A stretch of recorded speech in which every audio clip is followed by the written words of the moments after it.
We had a question about an out-of-the-money, far-out-of-time covered call on Apple and setting up a particular dividend-paying covered call search. So we're going to address those first. Won't take too long. And then we'll get to the live questions that come in. Remember, you can send in your questions at any time, even if I'm on a current topic.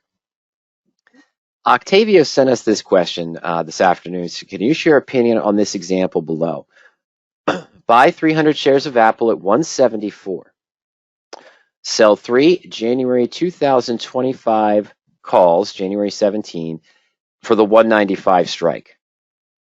Well, we're talking about an out-of-the-money covered call, which is, in general, whether you're near term or whether you're farther out in time, is considered more speculative and more aggressive. There's lower probability that the stock will move up to that price and be assigned. You don't get as much premium up front as an at-the-money or an in-the-money covered call, so you have lower downside protection.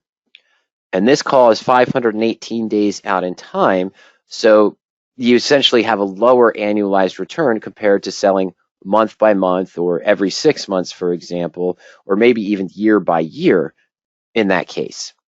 As you know, it's always get a better annualized return selling shorter term than selling one big chunk of a high premium farther out in time.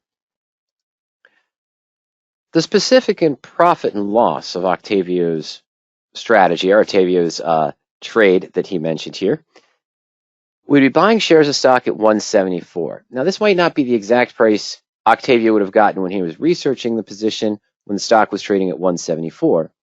That 2025 January 195 call is currently trading at 1775. Now, that's with the underlying at 174.49, but whatever. We'll still use the current price and see what we get. Now, you have a static break even at expiration.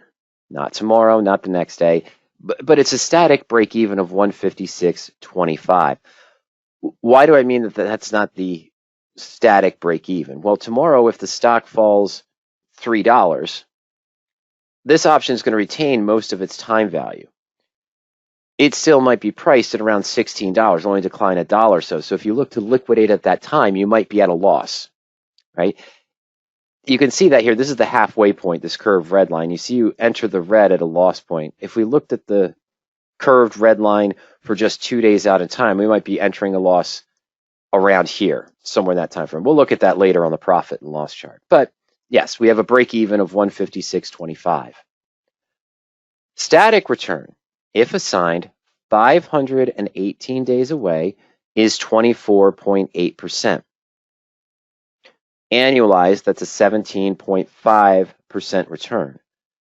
And because we're collecting $17.75 up front, we do have a downside protection, meaning how far the stock can fall before we're technically losing money on the position. Again, that's based at expiration when there's no time value remaining on the call itself. That's the 10%. Sorry, folks, that's the 10% here to 156.25 from the current price. So low probability of being assigned because it's far out in time, but also it's 20 points above, not too far, but that's a little bit more than 10% naturally. It's about 12% or so. Could Apple gain 12% in the next 518 days? Of course. Could it gain 12% in the next 4 months? Of course. Things can happen in that fashion.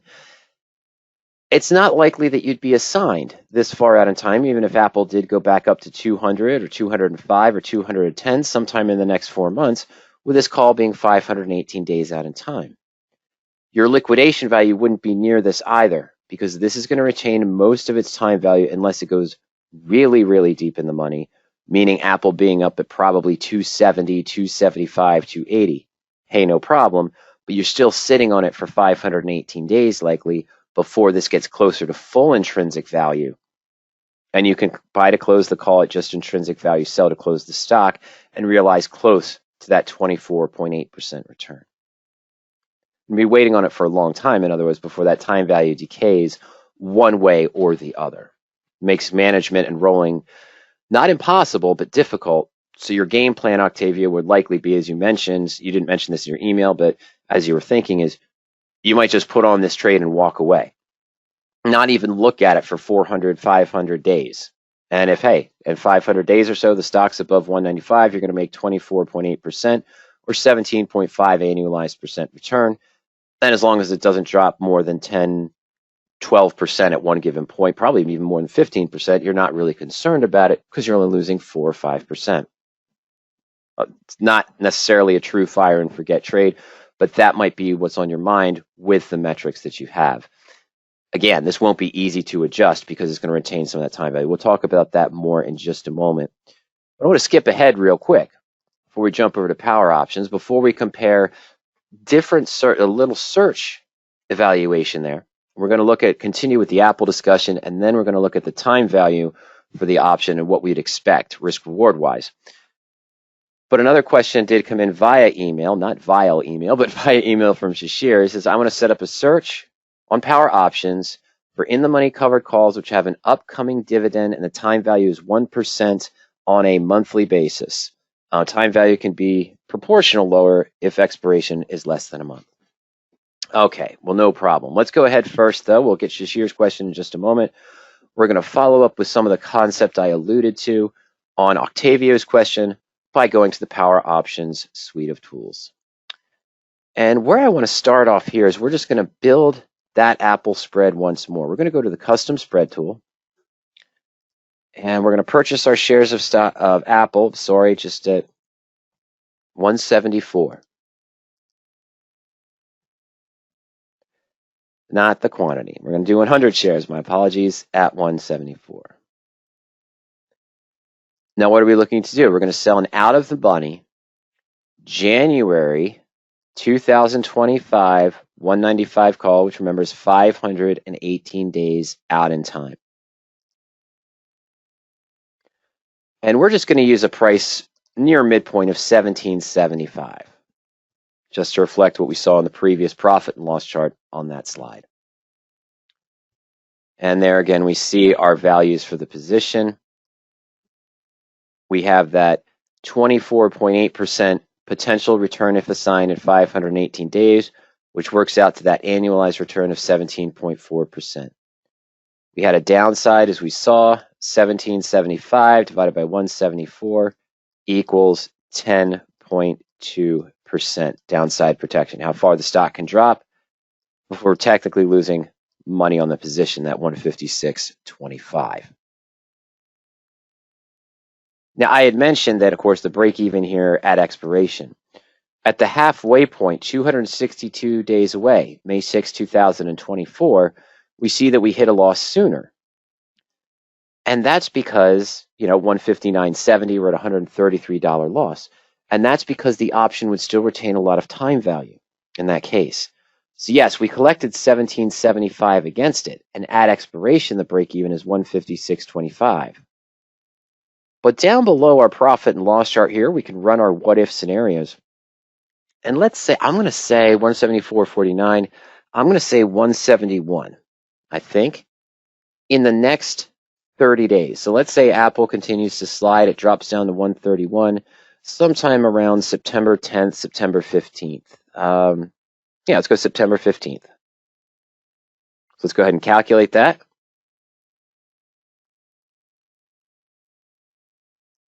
There we go. And see here, 9, 15, 23, 28 days away. We're at a loss of $300 at 167. I just wanted to illustrate this as the point to remind you that that break even and that downside protection, yes, it exists. But it's a static one at the expiration date when all time value is gone, when you'd realize the full 1774. If the stock continues to fall, your position is going to be at a small loss of, say, $112. You've lost $300 on the stock. The call probably wouldn't have gained 188. This might go down. Let's put this volatility at 0.22, closer to the SIV, because it likely wouldn't increase at this time. And let's calculate it with that number. So yeah, so you see a small profit here, and that's more along the lines of what I expected to see. That's still right here, 174, 175.50. Because the time value that would remain on the option, you're seeing some profit here, but you're having a loss on the stock. So the break even's probably closer to 170, maybe 169.50. 169. Let's try 169. Okay, it's pretty close. We'll leave it at that. So, but anyway, you see that, yes, you're getting decline on the position, but you're still holding $1,200 worth of time value in that scenario. So I just wanted to bring that up. Now, what is the goal here? And this is something you can't answer. I can't answer for you. I can't give you direct advice on Apple. I can't give you direct advice on what to expect in the next 10, 15, 20 days. I can discuss numbers with you, as you know, Octavio, and that's what we're doing here. Static 25% return, 24.8 for 518 days. That works out to a 17.5% annualized return if you get that. 10% downside protection. So even as I mentioned, if Apple fell 15% or 20% at this time, you might not worry about it too much because you've got that 10% downside protection. So even if the stock's down 20% as you're getting closer to expiration, you're down only 10%. You don't want that. If the stock's down 15% from where we got in here at 174, 174.49, you're only down 5%. Livable, manageable. You can do things with that in 518 days. But is the goal here to have more of a, lack of a better term, fire and forget trade where you don't have to look at it for 300, 400, 500 days almost because you know you've got the 10% protection in place? Is the goal here to find something that has potentially a 24%, 25% potential return, even though we have a low probability of getting that return? Or is it an annualized return of around 18%? And that'd be annualized. So determining the goals is going to help you determine what process you would go through. I've talked the numbers. That's all I'm going to talk about. I'm not going to say Apple is a good stock. I'm not going to say Apple's going to hit 195 in 60 days. I'm not going to say Apple's going to hit 145 in 60 days.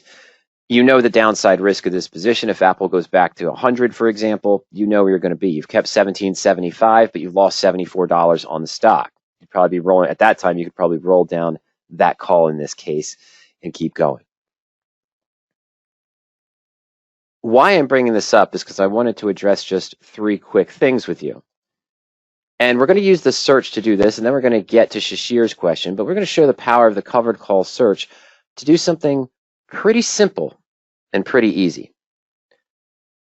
The first thing I want to do is clear the filters.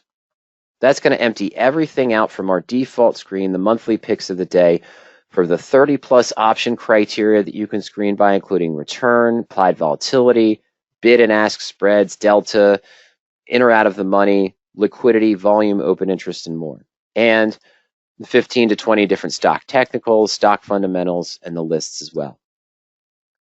Before I go further, I'm also going to now we're going to do this first. I apologize. We're going to set the settings. All right. We're going to look at all expirations, of course.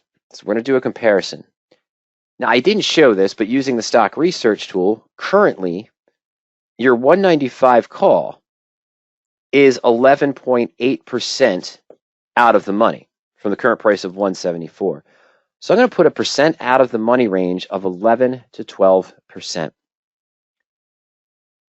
I'm going to resort the results, however, by percent if assigned, annualized return, highest, lowest.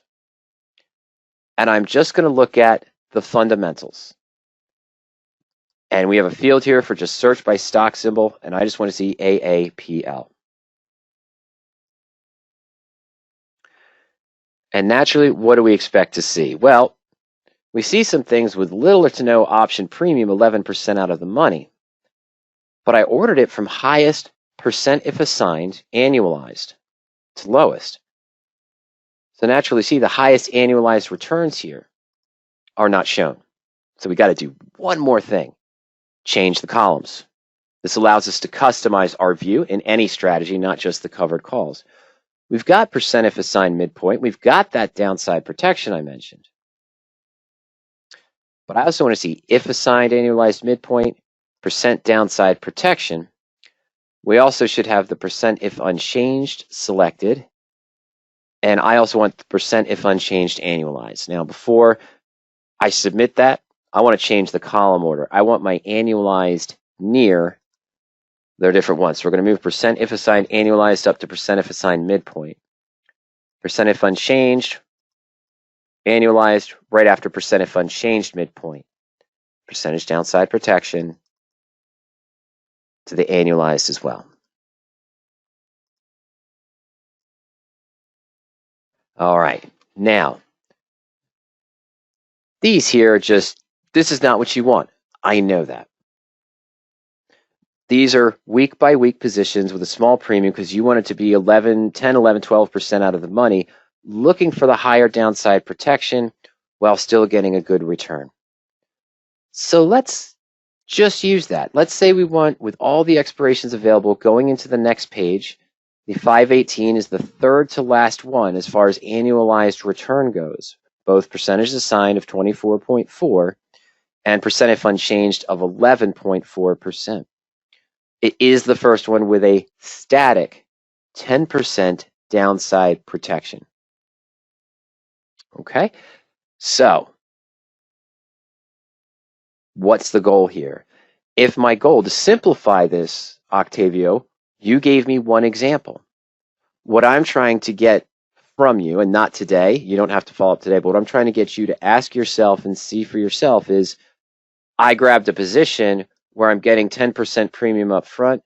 I could make 24% in 518 days or 17% annualized. If that's your numbers, if that's your target goal, then that's fine. You're getting a better annualized return than going 672 days out, 854 days out. But if your goal is to churn more regularly and still have, let's say, a 7% downside protection or more, but have closer to a 20% if assigned in that case, well, then we could just change those over. My percent if assigned annual, let's say I want it to be at least 20%, but my percent static downside protection, I want to be at least 6%. Let's see if we get anything with the same strike. Okay, nothing was there. Let me drop that down to 5. And again, this might not be your numbers, but now we're seeing that the June 195,308 only brings in 1038, gives you a 6% downside protection, a static return of 18.8%, and an annualized return of 22.3 over 17.5. But static 18.8% for 308 days. Now you need only a 6% return or higher for the next 210 days to match the static output of your 518 days out. So that's the comparison. I wouldn't necessarily go shorter term in those cases if you're focused on this 195 call because it doesn't give any premium. We saw 2 cents, 3 cents, 4 cents, and so forth in the next cases. Okay. So what we're seeing, Octavio, is you have an analysis of what kind of downside protection you want. Let's put it back to your range of 10%. And we were looking at a static percent if assigned of 20%. Sorry about that. With being, let's say, 10 to 13% out of the money. And you want to be at least 300 days out in time. Let's just say, somewhere around a year. So I'm showing you how you can set up the search to match the goals. Is that Apple one the best one for you? What are your goals? What is your trading plan? What are you looking for? Fire and forget? Highest downside protection? Highest annualized return? Put in what you want to see for those values here. By the way, it doesn't have to be just Apple. It could be any stock that, let's say, is a mid to large cap stock. So we'll put in a market cap of greater than 2,500. Positive earnings per share growth, stock price range I won't touch right now, but let's say with an average stock volume, this is measured in thousands, so at least 1 million shares on average per day. There is your list of covered call opportunities, 300 days out in time with at least a 10% downside protection, 20% minimum return if assigned, 10 to 13% out of the money. with mid to large cap stocks greater than 1 million. There's 375 results, but as you can see, there are some duplicates that are going to be here. Ionic Q is there, for example, because I didn't use the one result per security. Now, of course, you could add other things in there which you wanted to see for higher earnings per share growth, stocks currently in an uptrend, so on and so forth. But that's the point of the search tool. You could use the option chain the same way to evaluate the downside protection, percent if assigned static, percent if unchanged static if the stock stays at the same price, and the annualized. What are your goals for that particular stock? You could do it on the search tool to target which of the 3 or 4 examples match your specific targets in that case, and then analyze those 2 or 3 results to see which one you feel is the best for your comfortability level, your profit goals, annualized return goals, and more. But I want to go back to Apple real quick, take out the fundamentals here and that technical, even though I'm sure it matches that, and go back to Apple just for one more illustration as to what I mentioned. As you know, we consistently teach the concepts of limited risk radioactive trading techniques. We buy the put that's 6 to 8 months or even more out in time, and we look to generate income with the various 12 to 13 different income methods, shorter term, less than a month out in time. And the reason why is we kind of maximize the annualized return by selling shorter term and minimize the annualized cost of insurance by buying farther out in time. The option that's 12 months out in time is not 12 times the cost of the monthly option at the same strike. You have a lower cost per day by buying further out in time. You get a lower premium per day selling farther out in time. You get that large chunk up front. 10.2% downside protection for that 518-day out. January 2025, 195 strike, 24.4% return. But here, I'm just going to go to the calculators, and I'm going to go to Black-Scholes for this option. And this is sort of going to illustrate the time decay curve for this particular position. You can use the scrubber down here to excel it. And what is it showing you? Assuming everything stays the same. We're not expecting everything in Apple to stay the same, but the decay is very slow. You know, you're losing about 5 to 10 cents per day, assuming the stock remains at the same price. And then you start to see that more rapid decay, $1 at a time, $1 every 30 days or more, as we start getting closer and closer to expiration. Really, the last 60 days or so before expiration is where it really starts to tail off. Sometimes a more exaggerated curve you'd see on other examples will look something like this. Let me clear that up a little bit. But you see where I'm going. I'm just illustrating some of the issues with selling farther out. Sometimes you have to manage a position by selling further out in time. But you have to anticipate that if this is 250 days out, I know it slopes up, ignore the slope up for a minute, but the time decay is going to be really slow to the 200 day. And then we're going to hit to 150, and then 120. And right about 90 is where it starts to curve. This is extremely exaggerated and a poor example. And then starts to curve faster at 60. The tail off starts to happen at 30. But right around here, from 518 days to about 90 days, you'd still be looking at, you still might see, $5, $6, or $7 here, but that's a year down the road. Again, that's assuming a lot. That's assuming the volatility is the same, the stock price is the same. I know that doesn't happen. But that's why I mentioned about the management of the positions, that it's harder to expect the time decay to be able to easily close and roll the position, even if the option goes deep in the money. It goes up to 205, 210, 220 in the next 30 to 40 days, or if it drops down to your break even of that 160 or 156.25, you still have a large chunk of time value. You haven't seen that much decay in your favor because you started out of the money. You say, oh, the option is going to decrease because the stock's decreasing. You don't have any intrinsic value. You were out of the money to begin with, so that time value is retaining. So you might only see $4 or $5 or $6 of time value decay where you've lost $20 on the stock in this case. So buying it back, you really haven't hedged it. Sure, you can lower it to a lower strike price, but now you've got to keep into account what is your new assignment going to be. All right. So that's what I wanted to point it out with this case, the out of the money covered call positions.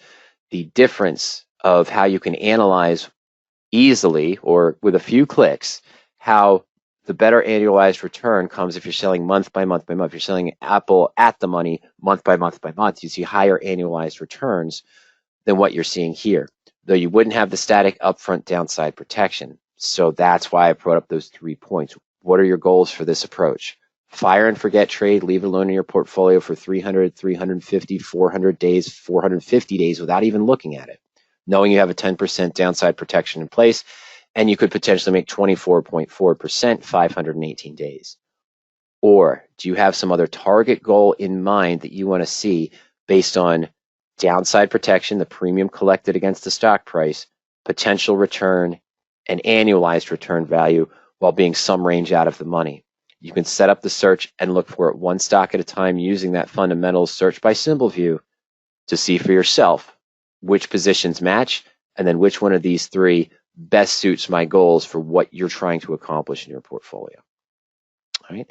So Octavio, that's what I have for you on that discussion related to the position that you got to us. Another concept to remember is there is a default search here that's slightly different. It's called our simulated CDs approach. This is looking for far out in time in the money covered calls, sort of the flip of what you were just looking at, but positions that match a static criteria that, as we saw, you can adjust for the stock or for the options, but it's looking for a minimum 7% if assigned, while seeing downside protections in the 25, 30 to 40% range in that time frame of 518. So sacrificing some of the return to have a higher downside protection. But again, you could also lower the time premium of this, time frame. If I wanted to go less than, say, 365 days out in time, still positions with a 30, 27, 25% downside protection, how far the stock can fall, with still a potential return of making 10, 11, 12% in 200 or 300 days, but with a 70%, 70.2, 75% probability of being assigned, as these are in the money as opposed to the out of the money positions. That's a simulated CD default search. Reverse approach, instead of looking for the higher potential return with the lower downside protection, which you get with any out of the money, near term or far term, looking for the higher downside protection, better probability of being assigned, and still a good, reasonable, annualized and static return for 200, 300, 180 days out in time, for example, with an in-the-money covered call position.